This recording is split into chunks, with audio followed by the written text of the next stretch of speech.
Good morning, FCC. Let that be our prayer today, looking forward to unbounded joy. Who's looking forward to that? Yeah? One day, one glorious day, God will give us unbounded joy. In the meantime, there's work to be done. And that's what I'm going to talk about today. Yeah? My name is Joey Allen Lee. I serve here as the Director of Spiritual Formation. And I'm so proud to say that First Covenant Church of Oakland has a heart for mission, for evangelism, for justice and outreach. This world has so many needs, right? We've been talking about it for a few weeks, and it's kind of overwhelming. But I believe this. Each one of you in this room, each one of you has a unique background, a unique baggage, unique gifts and talents and resources. And I believe that God is calling you to leverage those resources to benefit others. All of you. Not one of you has nothing to give. In other words, all of you have something beautiful to give.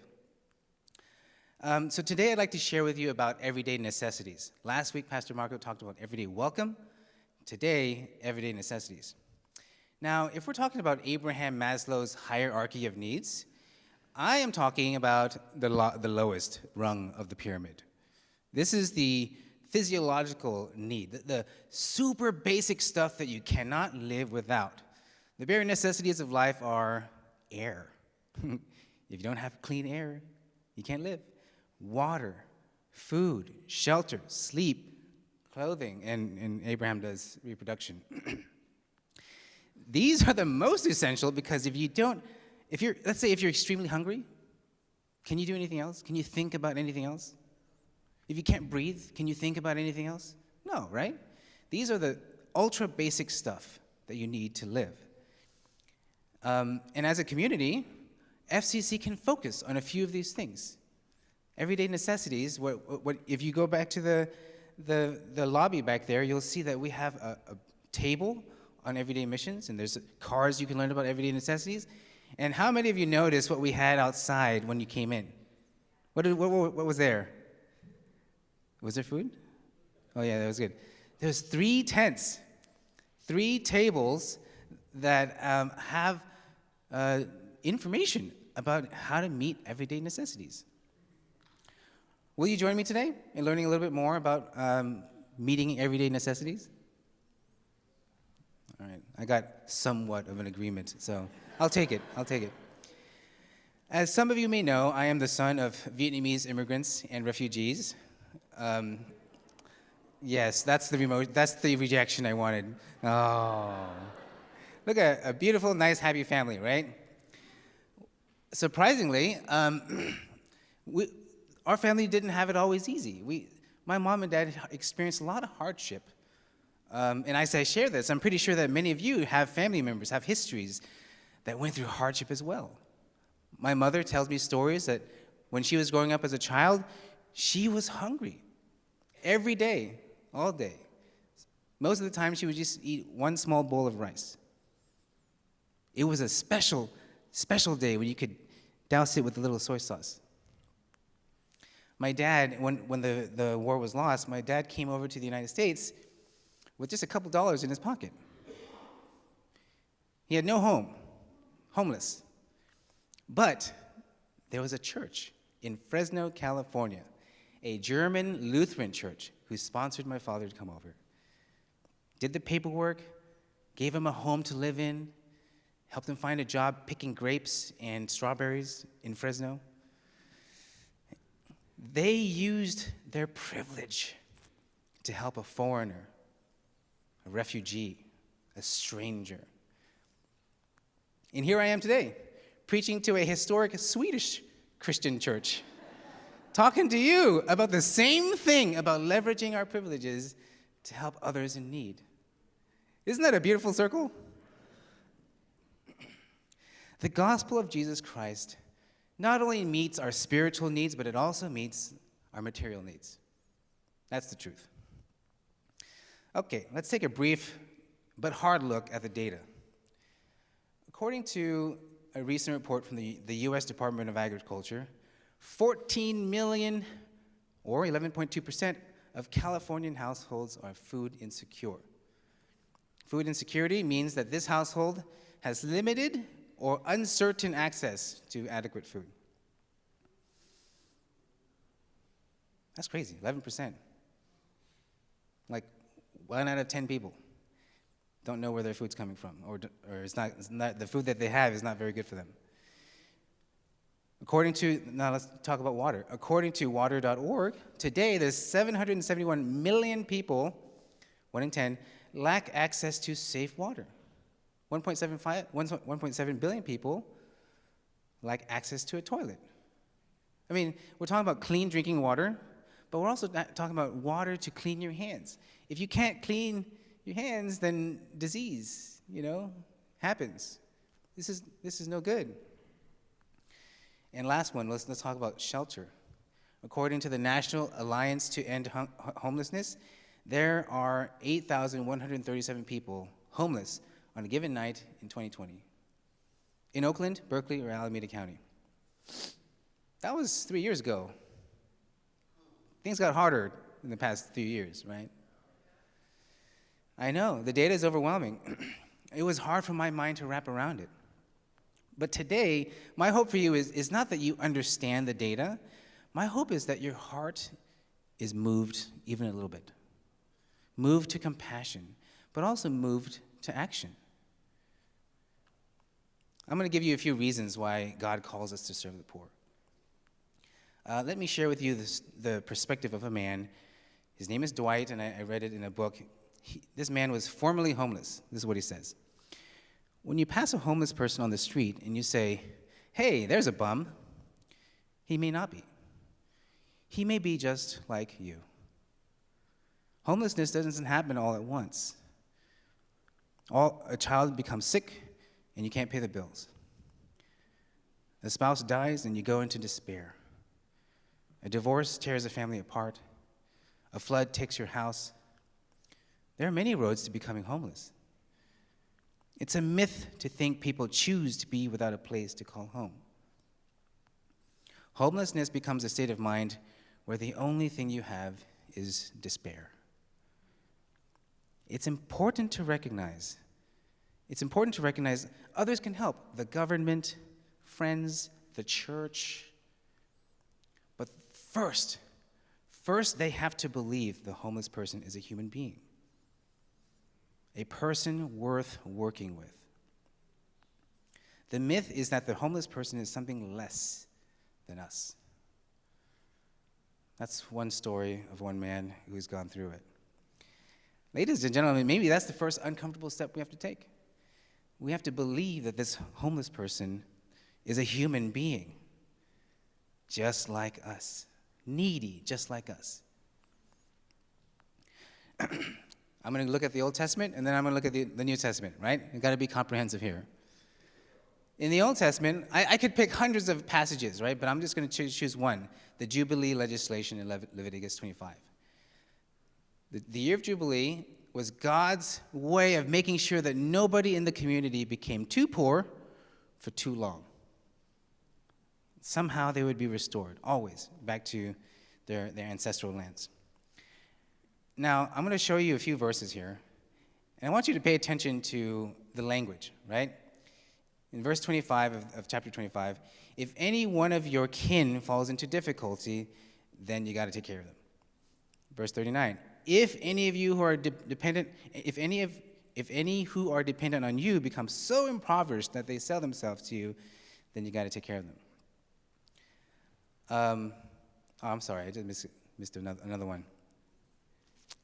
Well, if you see it, if any of your kin fall into difficulty, then you got to take care of them.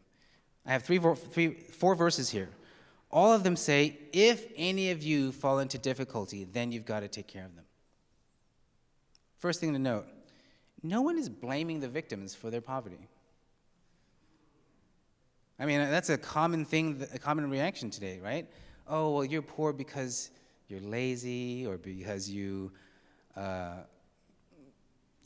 mentally ill or something like that, right? We find reasons to blame the victims, but not in Leviticus. God doesn't do any blaming. God doesn't care about how the person became impoverished.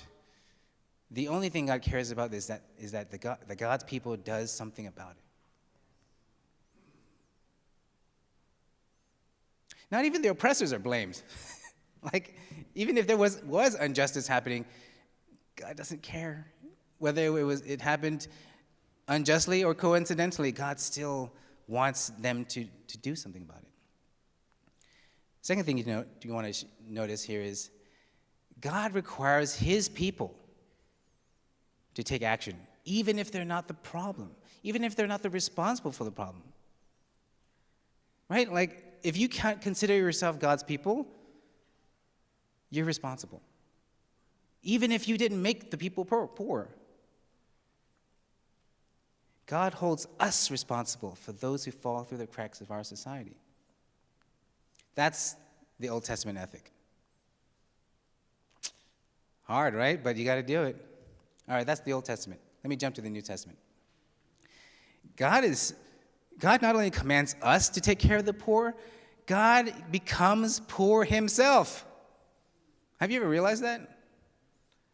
Yes, we talk about how God entered into the human condition, but we also have to remember that God entered into the poorest of human conditions. And I'm not talking poor spiritually, like poor materially. Look, God divests himself of glory. He exchanges the form of God for what? The form of a slave.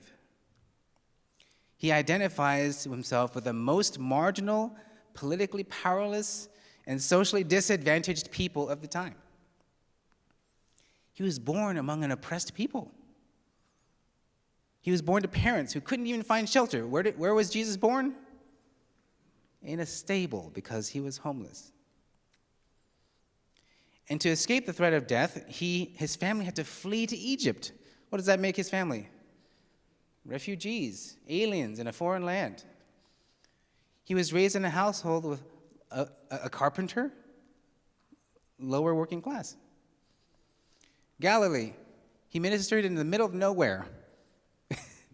And he ministered to people who were destitute and hopeless. Those were the kind of people he cared about.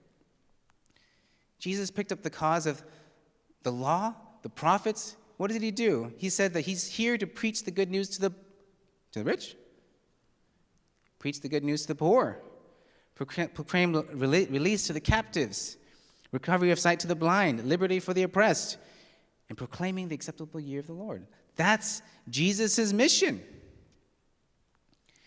And if you think about all the people that Jesus condemned, he condemned the ones who exploited the weak. Jesus saved his most severe condemnations for them. If you ignore the plight of the poor, Jesus condemned that too. This is getting hard, right? This is getting really, really harsh. It gets harsher. Jesus says he commands his disciples to give without reserve to anybody who begs from you. I mean, I think about it. Jesus, do you mean that literally? Like every time a person begs from me, I'm supposed to? Literally. Jesus forbade his disciples from reserving any of their wealth for themselves as earthly treasures. Don't store for yourself earthly treasures, right? He instructs the rich young ruler, sell it all and give the proceeds to the poor. This is the most harshest of all. He said that if you are not willing to give up all your possessions, you're not worthy of becoming my disciple. That's in Luke 14. Jesus himself was homeless. He had no place to lay his head. He was rejected. People tried to push him off a cliff. In the end, Jesus was condemned by a foreign occupying power. He had no legal rights. He was executed. Capital punishment. The worst, most agonizing, humiliating kind of capital punishment known to his age. Jesus so identifies himself with the poor that he says that anyone who feeds the hungry, who gives drink to the thirsty, who welcomes the stranger, who clothes the naked or visits the incarcerated, you do it unto Christ himself. So ultimately, it is impossible to love Jesus, to follow Jesus, to represent Jesus' mission without doing these things, without making the concern for the poor the center of your religious and moral and spiritual life. You got that? So, Old Testament, New Testament, we're covered, right? Reasons to care for the poor. So what are some things we can do? First thing we can do is adopt an attitude of gratitude. It's hard to give. Oh, actually, let me reverse it. It's easier to give when you realize how much you've been given. Yeah? We've all been given a lot. Start with that. Start taking risks. I know, it's scary. The stranger in front of you is scary. They make you feel vulnerable. They may betray your trust. But they're vulnerable too. I can't tell you anything else besides we got to trust God. Start learning. Just because we're in a position where we can help doesn't mean that we know everything. We've got to learn. We've got to take a posture of learning from the people that we work with. Who knows? Maybe they'll teach us a lesson too. Last thing, be kind. I can't believe I have to tell this to myself, but I have to learn to be kind and be a friend to people. At my previous church, there was a man who was a part of my small group. To protect his privacy, I'm just going to call him Pete. He was probably in his mid-60s, but because of the sun weathering his skin, he looked like he was in his 80s. I can actually still remember his toothless grin. He had like one tooth, you know. At first, it was uncomfortable for us to have a homeless man in our congregation. He didn't shower, so he smelled really ripe all the time. And our church was full of young people, and he was not young, so it was really obvious. He stuck out like a sore thumb. But, you know, we welcomed him anyway. He limped with a cane, and we'd help him up the stairs, and we'd help him be a part of our Sunday service. We listened to his story, to his everyday needs. Then we invited him to our small group, and he would eat with us. He'd share a meal. He'd share stories. We'd read the Bible together. This guy turned out to be a really devout Christian, but he fell in hard times, and he had addictions. What can you do? Well, one of us would always pick him up every Wednesday when we had Bible study, and then when we were done, we'd drop him off at the part of the street where he lay. Sometimes we would take him into our own house for a night. We did what we could, right? Eventually, our church found state-funded housing, maybe city-funded housing. I don't know how we did it, but we furnished him a small apartment. We made sure that food was being delivered. We made sure they had connections to social services. It was like this whole comprehensive effort, right? It was beautiful. But the thing that I'm most proud about with Pete here is not that we just helped his material need, which was, you have to. You can't not do it. It's that we treated him like a friend. We were kind. And sometimes when he couldn't make it to church, we would actually miss him. You know? I think that speaks volumes about our Christian faith. It's not enough to just throw money at the problem. It's not enough to just trust that the government's going to do their job, take care of the poor for us. It's not even enough to trust some of our ministry partners to do it. Each of us has to care, and each of us needs to treat each person with kindness, with dignity and respect. Amen? That's the real challenge. Treat them like brothers and sisters. Why? Because they are our brothers and sisters. All right, so what are some tangible things that we can do to minister to the hungry, the thirsty, and the homeless? This thing does not want to cooperate. Okay. For starters, let me give you a few ideas, right? For starters, you can run or walk a 3K or a 5K. There's plenty of organizations that fundraise money to help the hungry and the thirsty. You can host a letter writing campaign you can invite your friends over to your house. You can write letters to Congress. Hey, we gotta address hunger around the world and hunger at home. World Vision has done a thing called 30-hour famine. Anyone ever do that before? Yeah, I did that. I was hungry, really hungry. But I understood. I understood what hunger could feel like just for a little bit. And you raise money for hunger. You can participate in a solidarity challenge. Imagine this. Imagine for a week, you eat like the rest of the global population who only eats a bowl of rice, one vegetable. Imagine if you did that for a week. All that money you could have saved could be put into a little fund to help those, who are hungry and thirsty. Easy enough, right? There's this organization called Heifer International. Did I pronounce that right? Heifer? Okay, thanks. I never know these weird English words. Since 1944, they've been working with farmers and their families, giving them sustainable ways to provide for themselves. You give them livestock, training, services, and they can sustain their own families on their own livable income. That's amazing. How many of you have a garden? You can start a community garden. You can grow vegetables, grow fruit, harvest that, and give them to those in need.